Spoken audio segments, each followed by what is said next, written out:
Hi Year 4, happy Thursday. I hope you're all doing well and are having a lovely day. So today in English, you are actually going to be writing your newspaper report. So I hope that you've I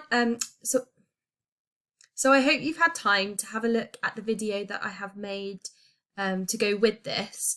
So it just gives you a bit of information about what a newspaper report is like and some of the important things that you need to include when you're writing it. We've got this template for you to use. It won't be filled in because this is my newspaper report, but it will have space for your headline, your byline, and your picture, caption, and then your columns as well. Okay, so what we're going to do in this lesson is we are going to look through what I have written and look at some of the things that I have remembered to include, and it will just give you an idea of what your writing should hopefully look like or what you can aim for with your writing. I also just wanted to apologise if the other day when we did the relative clauses lesson, if that was a bit confusing, because I realised that some of the tenses were in the past tense. So I am sorry if that confused things a little bit.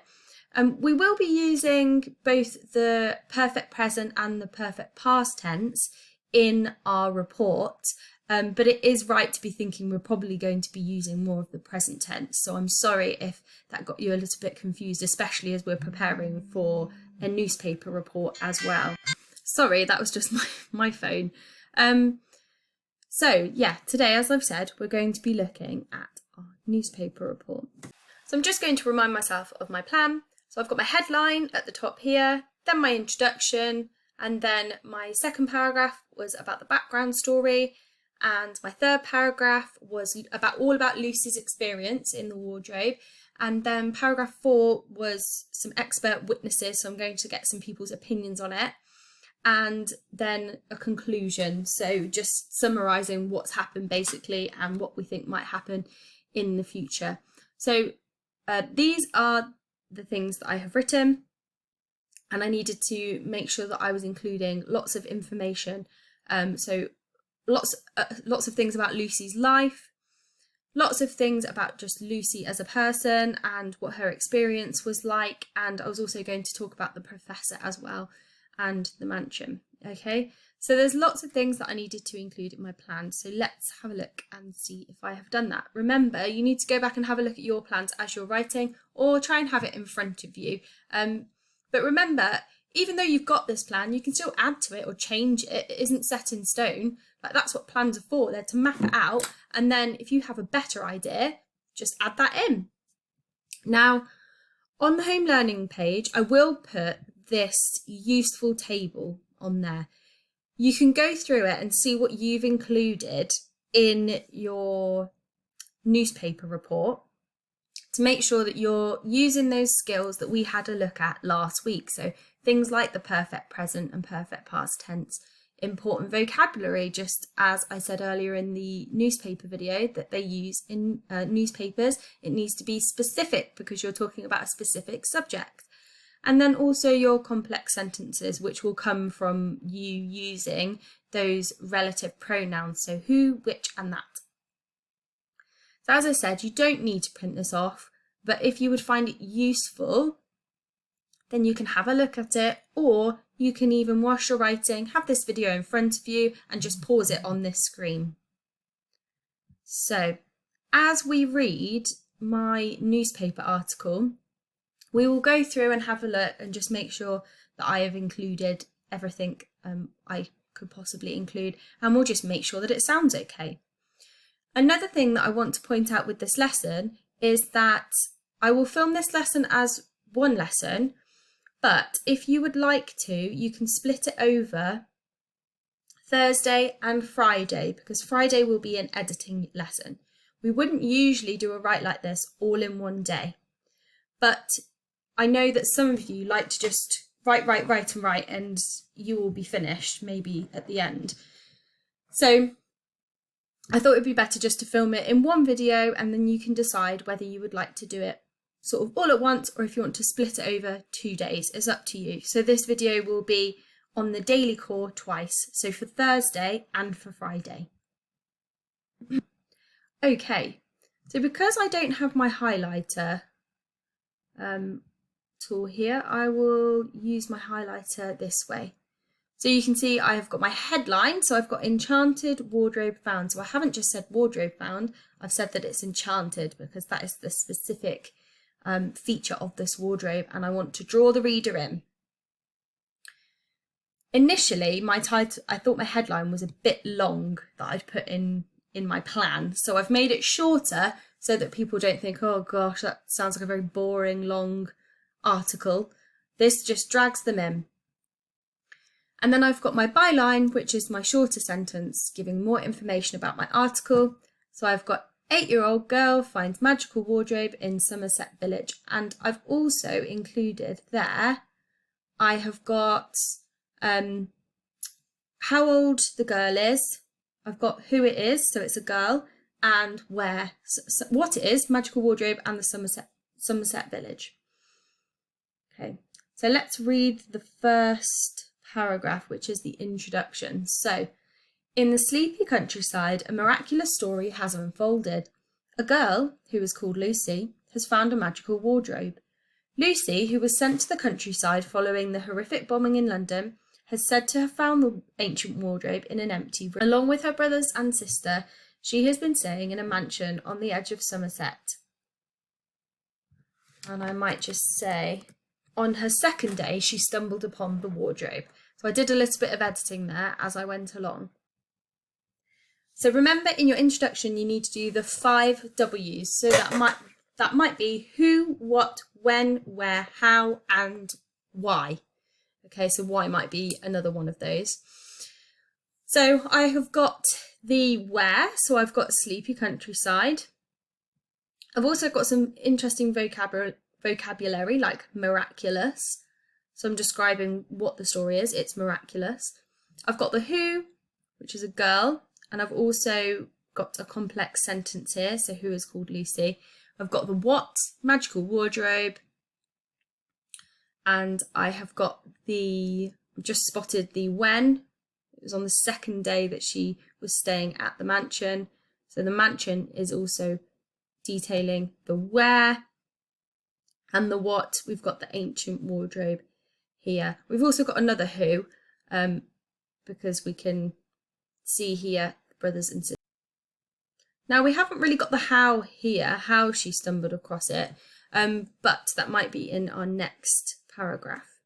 Okay, so you can see how I've got some of the things that I've written on here. So complex sentence, I've got the perfect present tense, and I've made some complex sentences using my relative clauses as well. So let's go back on the article. So next is our background information. So this is giving us more information about the person who found it. Lucy, who is 8 years old, has lived in London for all her life. So again, I've got a complex sentence there. She inhabits a small semi-detached house on the outskirts of Watford, along with her parents and siblings. So I've been quite specific in that sentence. I've said inhabits, semi-detached, and outskirts. So I've been really specific when saying exactly where she lives. Lucy's father, who is currently missing in action, went to war when Chamberlain announced our involvement. So again, I've got another complex sentence here. I've got some information about Lucy's father, but I've also got the name of the Prime Minister at the time. Lucy's mother, who is called Sandra, is an emergency nurse working in central London. So I've given information about her mum, and I've also been specific about where she works. She's not just a nurse, she's an emergency nurse, and she works in central London. Okay, so any noun that you have in here, whether that's a concrete noun, whether that's a person, a thing, just try and describe it with an adjective or something really specific. Challenge yourself to do that with your writing. Okay, so the background paragraph continues here. So I've got, due to the war, Lucy and her siblings, who are all older than her, were sent to live in the quiet countryside for safety reasons. So I've got another why, so why they were there. And I've also made a complex sentence with the who. The owner of the mansion, a professor of endangered animals, had lived in several countries before settling in his family home. So here we've got use of the past perfect tense. So I'm saying what the professor had been doing before. And I've also said specifically what he does. He's professor of endangered animals. Okay, so we've got some interesting vocab such as endangered here, and we've also got mansion as well to describe the house. So the next paragraph is focusing on Lucy's experience. Now, I had a bit of trouble when trying to put all of the words in one column. So it goes over to here as well, and I've split it up because this was my largest paragraph because it was her experience. It took up quite a lot of room. So the girl, who is small for her age, admits to exploring the gigantic house due to rain and boredom. She, should be a full stop there, so edit as you go. She, along with her brothers and sister, explored each room in turn before entering the room with the unassuming wardrobe. So again, we've got more complex sentences here. And we've also got some interesting vocabulary. So we've got unassuming used to describe the wardrobe. Okay, so any noun, try and find a word to describe it that seems appropriate, that seems okay and doesn't sound too silly. So again, we're going to keep going with Lucy's experience. Lucy said, so remember, Lucy's experience is going to include quotes. So this is going to be something that the person who has been interviewed or the person the article is about, it's going to be something that they have said about their experience. So we need to remember to use punctuation here. So Lucy said, I felt sure the wardrobe would be locked, but I tried the door anyway.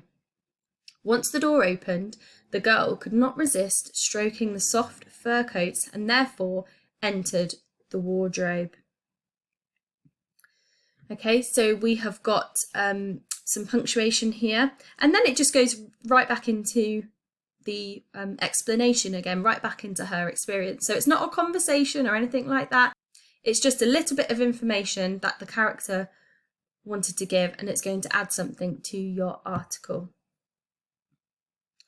And there's also some description of the fur coats as well. So Lucy walked further and found herself in a mesmerising land. So we've got some interesting vocab to describe Narnia.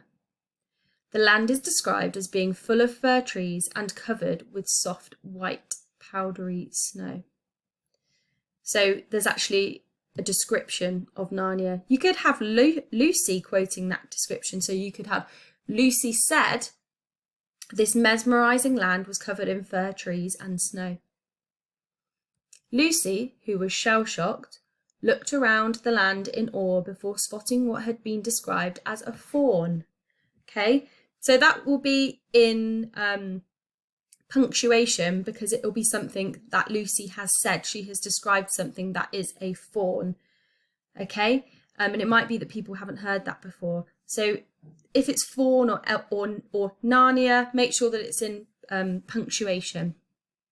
Okay, so not using speech marks, you're just going to use apostrophes if you're talking about one word that they have quoted. Okay, so we have got Lucy's experience there. So Lucy's experience is full of descriptive words because she's describing what has happened to her.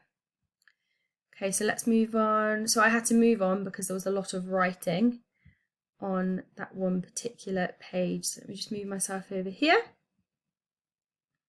And now we have got my fourth paragraph. So I'm just going to double check which one that was. I think that's the one with the expert. So witness statements from an expert. Okay. Now I decided to go against what I was going to write about a scientist with the wardrobe, and I decided to talk about the local people instead. Okay, so this paragraph is about the expert witnesses. Okay, so I decided to move slightly away from my idea of scientists, and I thought I could have her speaking to local people, or maybe get a comment from the Prime Minister, seeing as he had been mentioned earlier in the article. So Lucy, who is said to be mature for her years, has spoken about the wardrobe at length with many officials. So again, we've got a complex sentence here. The Department of Security said, We will continue to monitor the situation in case we have a breach of peace with whatever lives inside. So again, I've got my expert, Department of Security. You might want to have scientists or researchers, something like that. And we've got our quotes here, our punctuation.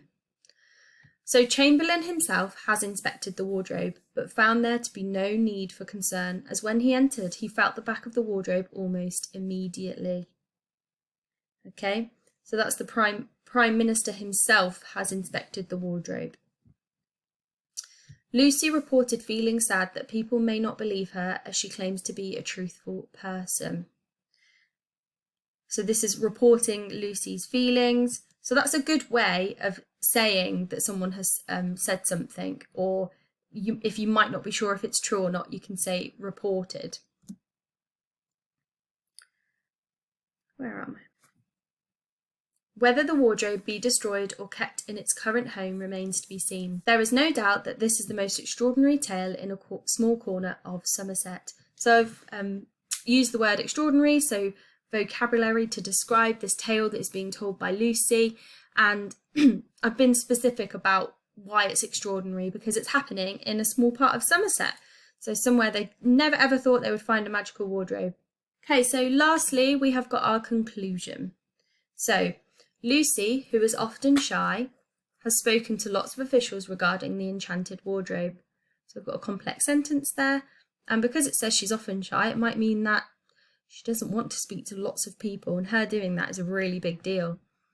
The security department has ensured that the community is safe from creatures within said magical land. So the security department are another expert witness as well in our conclusion.